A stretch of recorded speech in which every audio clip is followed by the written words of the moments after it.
परम संत कृपाल सिंह जी महाराज की जय। महाराज जी के द्वारा रचित पुस्तक जीवन चरित्र में से अध्याय 9 भारतीय संसद को संबोधन 1 अगस्त 1974। महाराज जी के अपने शब्दों में, हम कौन हैं? हम चेतन स्वरूप आत्मा हैं। हम इस शरीर के चलाने वाले हैं। यह मशीनरी हमसे चलती है जिसे प्रभु कंट्रोल करता है। यह सारा परमात्मा का पसारा है, परंतु प्रभु ईंटों पत्थरों के मंदिरों में नहीं रहता। मैंने इंग्लैंड में जब यही बात कही तो एक बिशप उठ खड़ा हुआ। जब भी महापुरुष आए तब उन्होंने कहा कि सब मानव बराबर हैं। हम उसी प्रभु की संतान हैं और उसी एक की उपासना अलग अलग ढंग से करते हैं। महापुरुषों के जाने के बाद समाज बने। धर्म शब्द का मतलब है वापस प्रभु के साथ जुड़ना। सामाजिक संस्थाएं इसी उच्च उद्देश्य से बनी कि ज़्यादा से ज़्यादा लोग इस मनुष्य तन से पूरा लाभ उठा सके। सभी धर्मों का मूल तत्व समान है। उनमें अंतर केवल जलवायु, आचार विचार, संस्कृति, रीति रिवाजों आदि में भेद के कारण है। हरिद्वार में पिछले दिनों हुए कुंभ मेले में मैंने वहाँ इकट्ठे हुए सभी साधुओं से कहा कि मनुष्य के तौर पर हम सब एक समान हैं, कोई ऊंच नीच नहीं।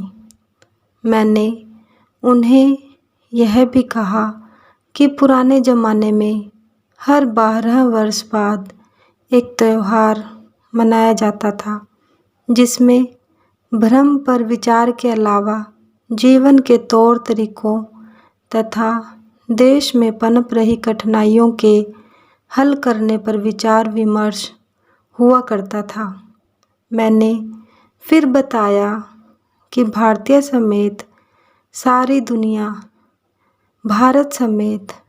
दुनिया इस समय एक अत्यंत कठिन दौर से गुजर रही है, जिसमें मदद करना हमारा भी कर्तव्य है। हमारा घर जल रहा है। प्रधानमंत्री और पूरा शासकीय तंत्र पूरी तनदेही से इन कठिनाइयों से मुकाबला कर रहा है, लेकिन एक आम आदमी के तौर पर हम असफल हो रहे हैं। फिर भी हे प्रभु, अब सब तेरे ही हाथ में है।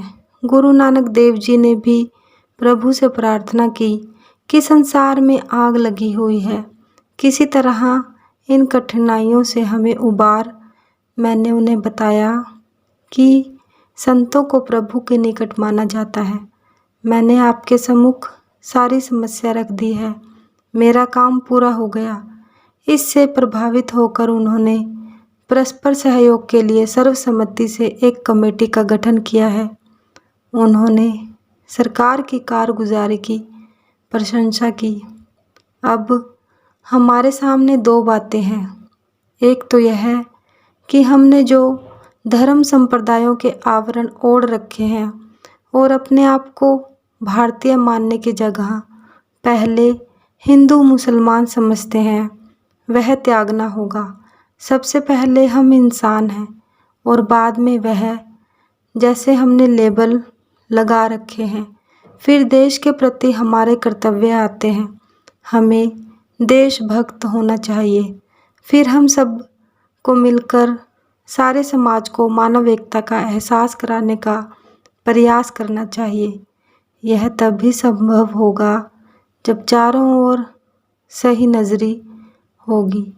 आपका अपना कृपाल। धन धन सतगुरु तेरा ही आसरा।